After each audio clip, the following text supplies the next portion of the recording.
Bà sẽ đây ngày này trong Sabra bà bốn bà hay ngày này cứ phliêng tăngពីក្បាលព្រឹកប្រឡប់បាទហើយនេះសំបីតែសัตว์ผมដឹងតែគ្នាទៅរកស៊ីអីណាដែរនេះតែណាដាក់ឲ្យស៊ីទៅវាអត់មានកន្លែងដែលត្រូវទៅស៊ីជំវិញផ្ទះខ្ញុំអត់ទៅមានទីធ្លាខែប្រាំងទៅគ្នាចាស់ដើរទៅនេះតែពេលខែសាទឹកជុំវិញទាំងអស់តែនៅជាប់នឹងផ្លូវជាតិមានអីស៊ីនេះអានៅរោមជើងដាក់អីស៊ីទៅនៅម្លប់ទៅក្រៅក៏អត់បានដែរទៅក្រៅវាដីវាសើមសัตว์មន់វាចង់ចូលចាប់ដីសើមវាចង់បានតែស្ងួតចឹង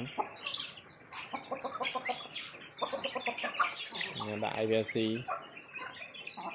ពីកាលវាត្រោស៊ីកន្លែងសើមនេះវាត្រោស៊ីកន្លែងសើមវាល្ងាដែរសัตว์មន់ត្រូវការក្តៅពេលវាល្ងាវាអាចស្លាប់តែស្លាប់ខ្សែធន់ហើយខាតធន់ណាមួយពីកាលទិញមួយ2005តែឥឡូវសល់តែប្រមាណដែរស្អីនៅផ្ទះផងសល់តែដែលរស់មុនដងដែលកម្លាំង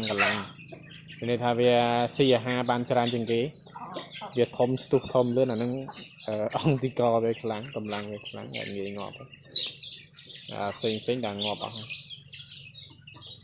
ញរួមដាក់ស្យាបហ្នឹងមកត្រីបាទ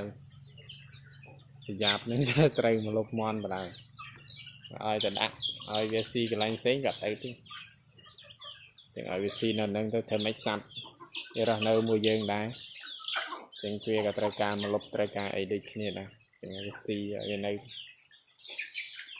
នេះគឺថាភ្លៀងមែនទេបាទឥឡូវអត់ទៅស្រែពងរៀបចំទៅគេអរគុណច្រើនបាយបាយជួបគ្នាវីដេអូត